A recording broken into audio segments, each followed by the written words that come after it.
I got so much motherfucking design on right now. Break it down, bring it back, make it clap. I got 3 old thoughts, new block, where that thing, bitches on my line, and you know. Assalamualaikum warahmatullahi wabarakatuh.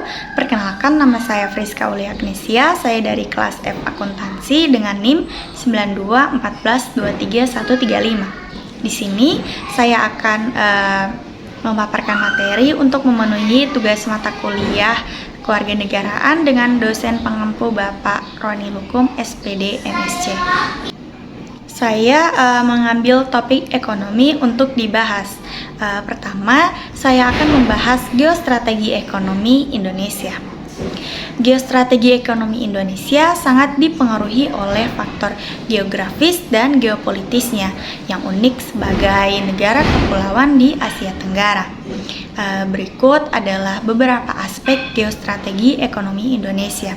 Yang pertama yaitu letak geografis yang penting.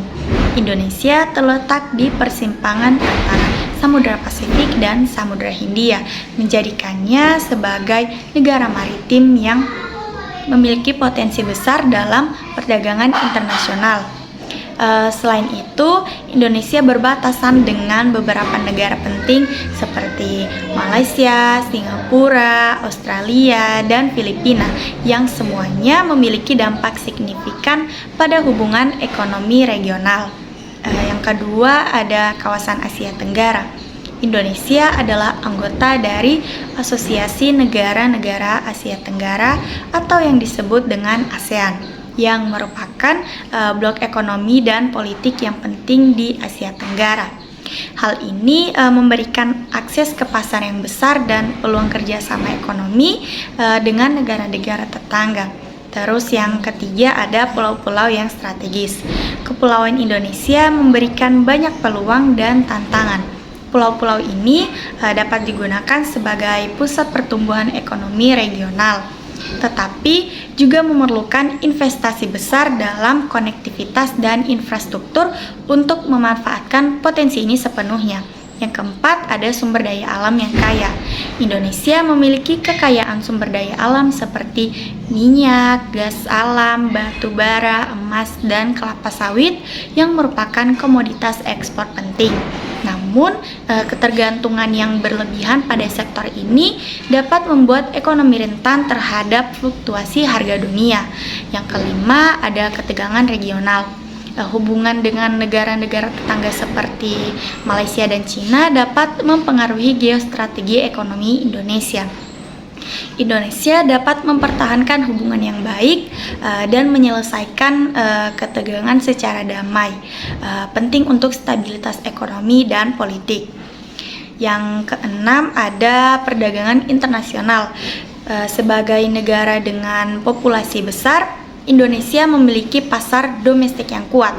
Namun untuk pertumbuhan ekonomi yang berkelanjutan, ekspor menjadi kunci. Peningkatan akses ke pasar global, perjanjian perdagangan, dan kerjasama regional dalam perdagangan sangat penting.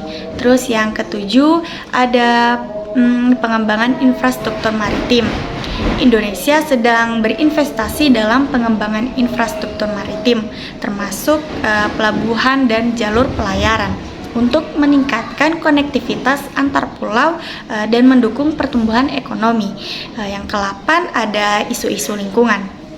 Dalam geostrategi ekonomi, isu-isu lingkungan seperti perubahan iklim dan pengelolaan sumber daya alam secara berkelanjutan menjadi semakin penting.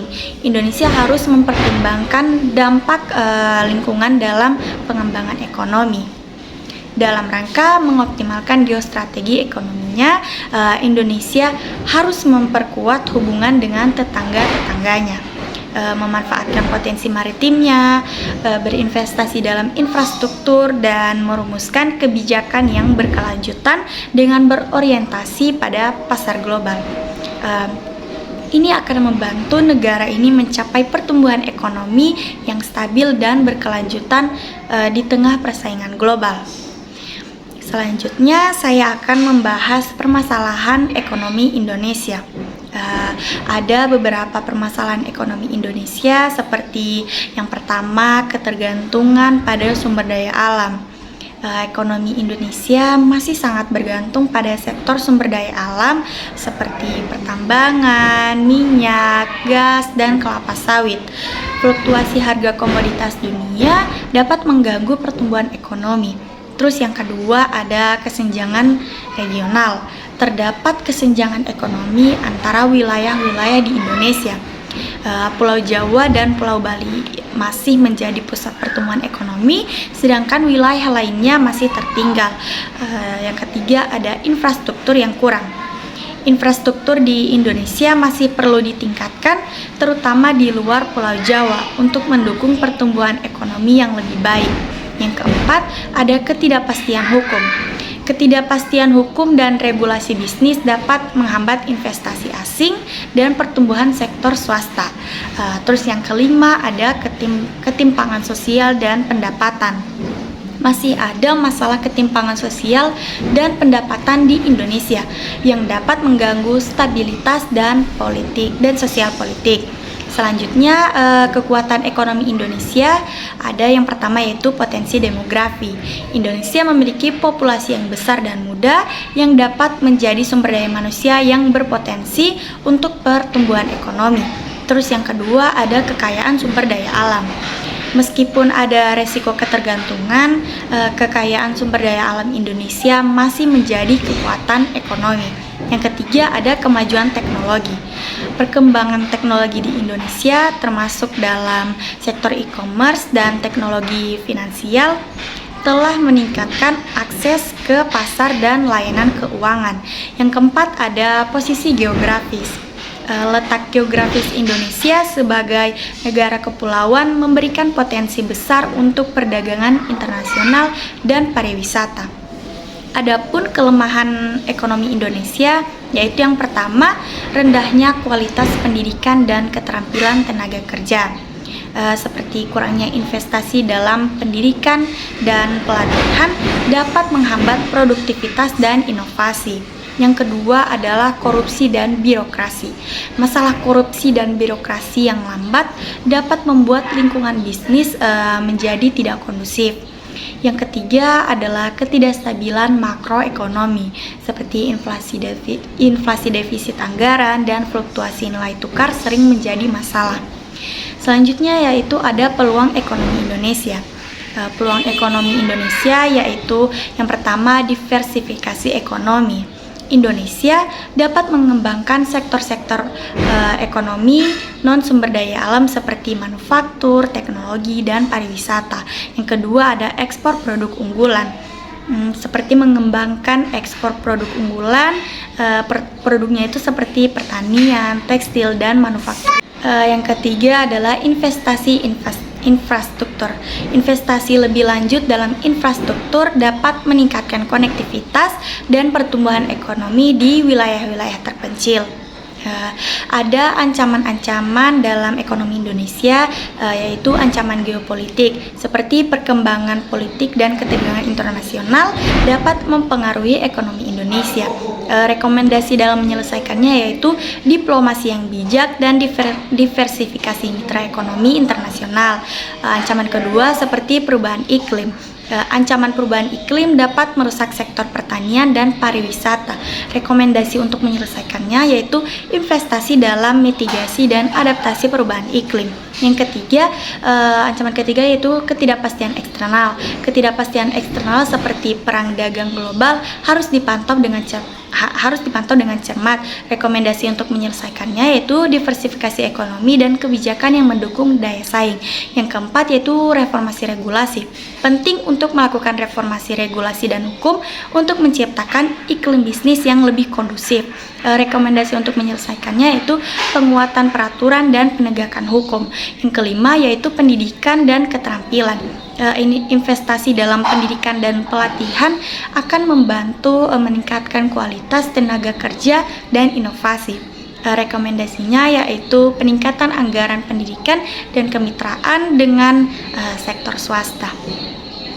Pemerintah, sektor swasta, dan masyarakat harus bekerja sama untuk mengatasi permasalahan ekonomi dan memanfaatkan peluang yang ada guna mencapai pertumbuhan ekonomi yang lebih berkelanjutan dan inklusif di Indonesia. Topik kedua yang saya ambil yaitu ideologi. Permasalahan ideologi di Indonesia seperti yang pertama adalah ketegangan ideologi. Meskipun Indonesia memiliki dasar ideologi Pancasila yang diakui secara resmi, ada ketegangan antara pandangan sekuler dan pandangan yang lebih konservatif atau berbasis agama dalam masyarakat. Ini dapat mengakibatkan ketegangan sosial dan politik. Yang kedua yaitu ekstremisme ideologi. Beberapa kelompok ekstremis mencoba mempromosikan ideologi yang bertentangan dengan nilai-nilai Pancasila, seperti ekstremisme agama dan ideologi teroris. Hal ini menjadi ancaman terhadap stabilitas negara. Selanjutnya yaitu ada kekuatan ideologi Indonesia seperti yaitu Pancasila. Pancasila adalah ideologi yang mendasari negara Indonesia dan menekankan prinsip-prinsip seperti keadilan sosial, persatuan, demokrasi, dan kemanusiaan. Ini adalah nilai-nilai yang dapat digunakan untuk mempersatukan masyarakat Indonesia. Yang kedua yaitu keragaman agama dan etnis. Indonesia memiliki keragaman agama yang etnis yang besar yang dikelola dengan baik dapat menjadi kekuatan bagi negara ini. Ideologi Pancasila mendorong toleransi dan kerjasama antar agama. Selanjutnya adalah kelemahan ideologi Indonesia. Yang pertama yaitu ketegangan agama sekuler. Ketegangan antara pandangan agama dan pandangan sekuler di masyarakat dapat menciptakan ketegangan dan konflik. Yang kedua adalah ekstremisme dan radikalisasi. Beberapa kelompok ekstremis berusaha untuk menggantikan ideologi Pancasila dengan ideologi yang lebih radikal. Ini merupakan ancaman bagi stabilitas negara. Selanjutnya, peluang ideologi Indonesia. Yang pertama, pendidikan ideologi. Meningkatkan pendidikan dan pemahaman tentang ideologi Pancasila di sekolah-sekolah dan masyarakat dapat membantu mempromosikan nilai-nilai tersebut. Yang kedua yaitu dialog dan konsolidasi. Mendorong dialog antara berbagai kelompok ideologi dan agama untuk mencapai pemahaman bersama dan konsolidasi nilai-nilai Pancasila. Ada ancaman-ancaman dan rekomendasi dalam menyelesaikan ancaman ideologi di Indonesia. Ancaman yang pertama seperti ekstremisme. Pemerintah harus meningkatkan upaya untuk mengatasi ekstremisme ideologi dan radikalisasi, termasuk dengan mengembangkan program deradikalisasi yang efektif. Yang kedua yaitu promosi toleransi dan dialog. Memperkuat upaya promosi toleransi, dialog antar agama, dan pemahaman antar kelompok adalah penting untuk mengatasi ketegangan ideologi dan agama. Yang ketiga yaitu pendidikan dan kesadaran ideologi.